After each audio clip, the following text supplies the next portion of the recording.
Prošle noći ispred ponoći stranka zdravog razuma napadnuta je s fizičko nasiljem na vandalski način.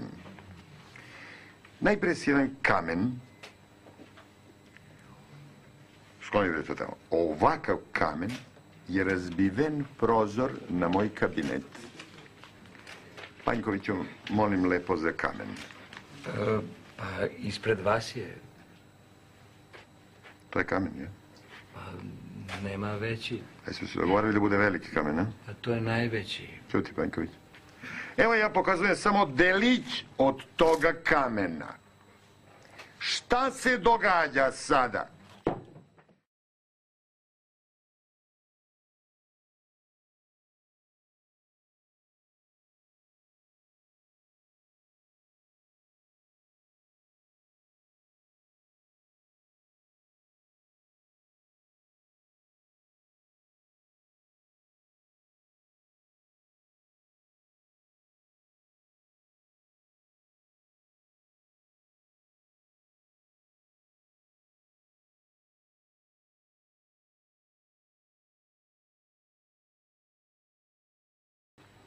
Dame i gospodje, prošle noći ispred ponoći stranka zdravog razuma napadnuta je s fizičko nasiljem na vandalski način.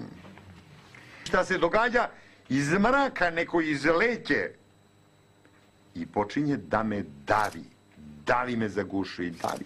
I tako me davio. Ja sam izvinjavam se. Je vam dobro, gospodine predsjedniče? Povređene su mi žice. Izvinjavam se. Tako se mora staviti. Gospođa Tasić. Gospođa Tasićeva je imala sreće da je prilikom iskakanja kroz prozor pala direktno na gospodina Stanimira iz obezbeđenja koji je već ležao na trotoaru onesvešćen. Tako je ona spasla svoje koske, ostala samo sa prelom jedne noge, ali je zato gospodin Stanimir dobio još 2 slomljena rebra. A kako ste vi ostali živi? Polako s pitanja zbog žice.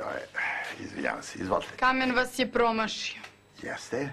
Ali je neko čujom uzeo da vas davi. Pa me zanima šta ga je to sprečilo da vas konačno i udari. Lako je to kako pitati. Srećom.